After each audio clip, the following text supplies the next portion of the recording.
Tatjana Vetra, dabar be manęs, tiksliau dažniau busit mane nematydami, darau jums dėlionę.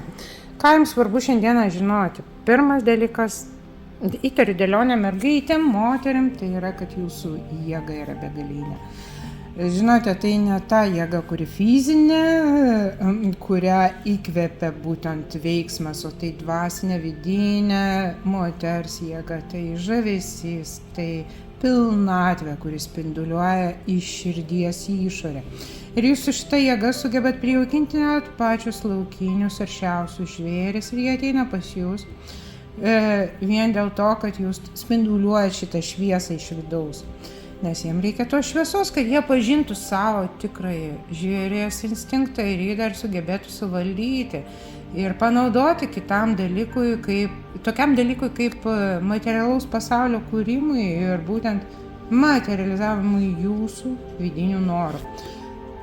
Ir tai reikia žinoti, kad jūs kažkaip čia sugebėjot net tai perkelti materialų pasaulį, pati nesuvokdama, ką jūs tai padarėt.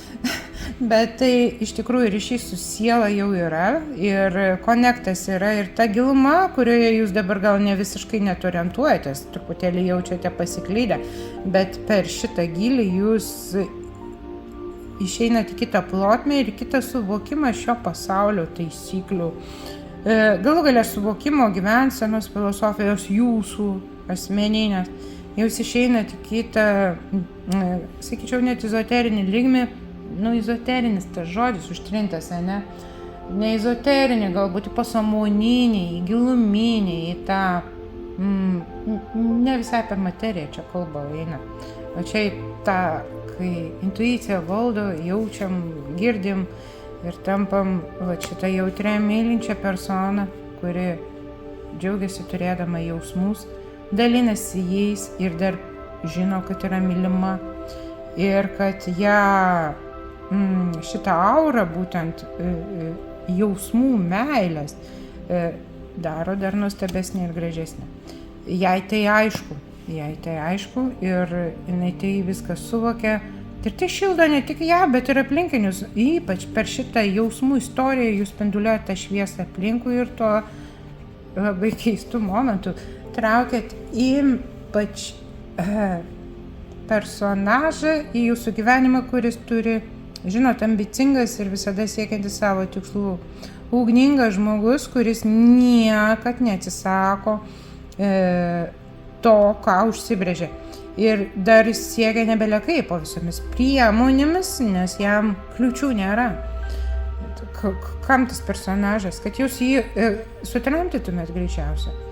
Ir plus dar tas personažas iš praeities į jūsų gyvenimą ateina, jis kažkur tai kažkada tai jau šmežavo ir jisai prisimena, kaip buvo. Ir jūs jam tai yra iš tikrųjų jautrus, gražus, šilti jausmai jūsų atžvilgiu, pas jį rusena širdyje. Ir žada naują pradžią, žinokit, visiškai naują. Nesvarbu, kad kaip buvo jau nebebus, bet iš nulio mes galim startuoti ir pradėti žengti šitą pasaulį, žiūrėdami kūdikio akimis ir džiaugdamės kiekvieną akimirką. Tai aišku, ne visai protingas elgesys kartais būna, tai labiau toksai, žinot, Paulio avantiūrizmas, kuomet aš raunu, po to galvoju, kas iš to gausis. Bet tai labai ryžtinga ir gražu, nes aš noriu išsipildymo savo svajonių ir nebele kokių, o tikrų. Nes aš jau turiu patirties, kai pildosi mano norai, svajonės, bet jie manęs nedarė laimingų. O aš noriu kitų ir to noriu greitai. Ir aš jaučiu, kad tai greitai įvyks. Čia kalba jau tas personažas. Todėl, kad aš šitai išeinu iš laukimo, išeinu iš sėdėjimo, nugalėjęs savo vidinį konfliktą bei išorinius netgi prieštaravimus, todėl kad supratau, jog turiu būtent atstovėti save ir neišduoti savęs.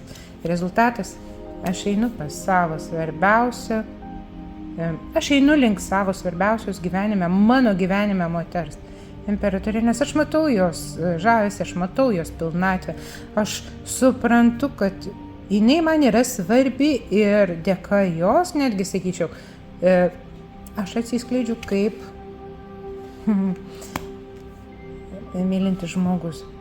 Aš ją myliu. Sako taip. Nu va tokia dėlionė, gerbėmieji. Pirma dėlionė šitame kanale lietuvių kalba. Apie jūs, merginos, ir jums.